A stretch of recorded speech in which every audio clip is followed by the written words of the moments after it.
Welcome to part 2 of our pair of videos about amino acids and protein structure. In part 1 of this video, you learned where proteins are found, the range of things they do, and about the amino acids that make them up. In class, you learned about Bo, the puppy whose coat became curly as he grew from a puppy to a young adult dog. In this video, we'll talk about how and why proteins fold into a variety of shapes that can do a variety of jobs. By the end, you'll understand better what happened to Bo. Don't worry, it's nothing bad, just a normal part of Bo growing up. We already know that proteins have a lot of different functions. How is that possible? How can proteins built from just 20 amino acids do so many different things? To answer that question, let's look more closely at the structure of two proteins, actin and keratin. Actin is an example of a globular protein, which means the overall shape of the protein is more spherical than elongated. Globular proteins can work alone or in groups. For example, thousands of individual globular actin protein molecules will come together to form a single actin microfilament. Just as amino acids are the building blocks of larger proteins, the individual actin proteins are monomer building blocks for larger microfilaments. Even though they have very different shapes, both actin and keratin proteins, and in fact all proteins, start out looking pretty much the same. All proteins are made up of long, unbranched chains of amino acids. The types and order of the amino acids in a protein chain is determined by the DNA in the gene that codes for that protein. The actual sequence of amino acids in the chain is called a protein's primary structure. A straight unfolded chain of amino acids is almost completely inactive. The chain has to fold into a particular shape to perform its proper functions. What shape it forms depends on the order of amino acids in the primary structure. If a protein cannot fold properly, it will not perform its normal function correctly. In the first step of protein folding, hydrogen bonds form between atoms in the main peptide backbone of the chain. These hydrogen bonds make some regions of the protein fold into specific shapes. For example, in this protein, the amino group of one amino acid is hydrogen bonding to the C double bond O group 4 amino acids away in the primary sequence. As a result, this region of the protein folds into a short rod-like shape called an alpha helix. Hydrogen bonding between different pairs of atoms in the peptide backbone can create other shapes, like beta sheets, beta barrels, bends, loops, and even fingers. These commonly seen shapes are what we refer to as the secondary structure of a protein. For now, alpha helices and beta sheets are the most important secondary structures that you need to know about. Secondary structure is just a small part of the overall shape of a protein. Just because a protein has alpha helices, for example, that does not mean the entire final complete protein has to be rod-shaped. The complete final three-dimensional shape of one peptide chain in space is called its tertiary structure. Here is a ribbon model of an average-sized protein that contains some rod-like alpha helices, beta sheets, bends, and other shapes. Their exact position and the final three-dimensional shape of the tertiary structure depends on a combination of covalent and non-covalent interactions. So what are these interactions? First, the backbone of a protein can't bend in every possible direction. Parts of the molecule can rotate around the carbons and nitrogens, but the bonds themselves do not bend. Hydrogen bonds are back, but now they form between side groups of polar amino acids. Hydrophobic interactions bring together side groups of nonpolar amino acids. Two cysteine amino acids in a protein can form a covalent bond between groups that is called a disulfide bond. Positively and negatively charged amino acid side groups can form ionic bonds. There's one final level of structure called quaternary structure. Proteins rarely work alone. Often two or more proteins must join together. The individual proteins, or subunits, can be copies of the same protein or two or more different proteins. There even can be non-protein cofactor molecules in the complex. Here's an example of a quaternary structure. It is a single hemoglobin complex, the molecule which carries oxygen in blood. Each red blood cell is packed with nearly 300 million of these complexes. Each hemoglobin complex is made up of 4 protein molecules and 4 non-protein cofactor molecules.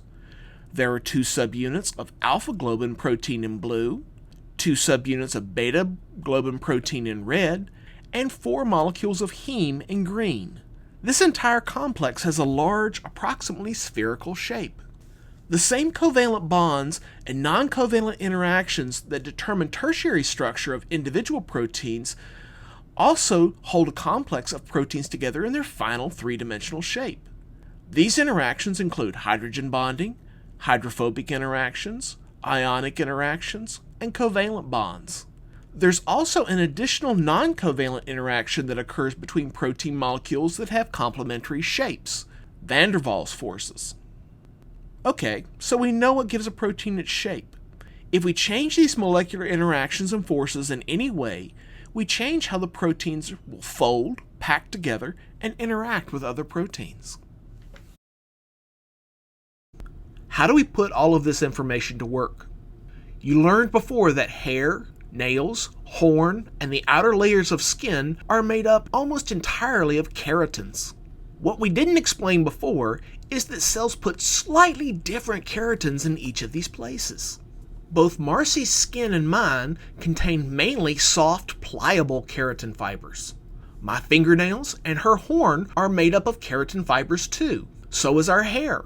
Now, how can organisms create structures with such different properties as skin, nails, and hair using the same types of protein, in this case, keratin?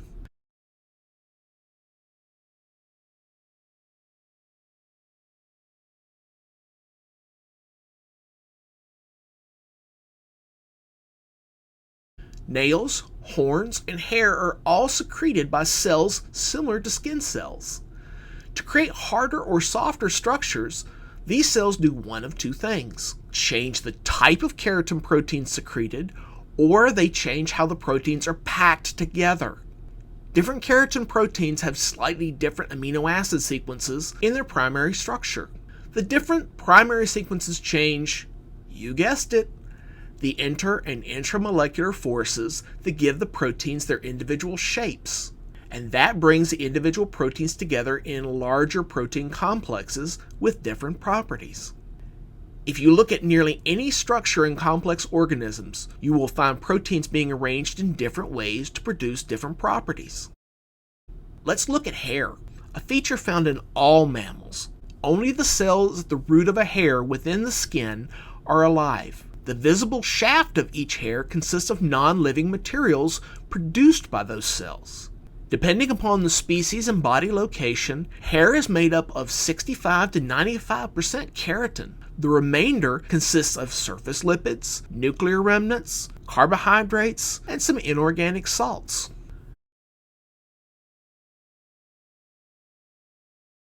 A single hair is surprisingly complex. Each hair ranges in size from 10 to 100 micrometers in diameter. Cut in cross-section, it can be cylindrical, oval, or strongly flattened. Each hair has an outer layer or cuticle composed of plate-like overlapping dead cells and a fibrous inner cortex. Both the cuticle and the cortex contain tightly packed keratin filaments. They are embedded in a gelatin-like matrix of intermediate filament-associated proteins. The arrangement is very similar to the fiberglass used to make boats. Unlike fiberglass, though, the keratin fibers and matrix protein in hair are very flexible. Nearly all keratins, including those in hair, are 1-to-1 dimers of a type 1 and a type 2 keratin molecule. Type 1 keratins are also called the acidic keratins. Type 2 keratins are also called the basic keratins. Acidic and basic keratins are so named because they have relatively high concentrations of acidic and basic amino acid residues in the head and tail regions of the keratin monomers. The head and tail domains of the monomers control packing and organization into larger structures. The rod region is chemically similar across all keratin types. It is the part of the protein where the two keratin monomers fold around each other. Each monomer is an alpha helix, and they form a helix again as they fold together. This kind of structural organization is called a coiled coil. At the molecular level, hydrophobic interactions make individual keratin molecules combine into coiled coils. To make that coil more stable, keratin proteins contain high levels of the sulfur-containing amino acid cysteine. Once the coiled coil forms, cysteine disulfide bonds link the individual keratin monomers together, forming more stable, chemically resistant structures. Keratins are also unusual in that 3 amino acids, tryptophan, histidine, and methionine, are found at very, very low concentrations. Tryptophan may be entirely absent from the keratins found in some kinds of sheep wool. Now that you know more about how proteins fold and organize into structures, go back and work through the rest of the case and find out what happened to Bo.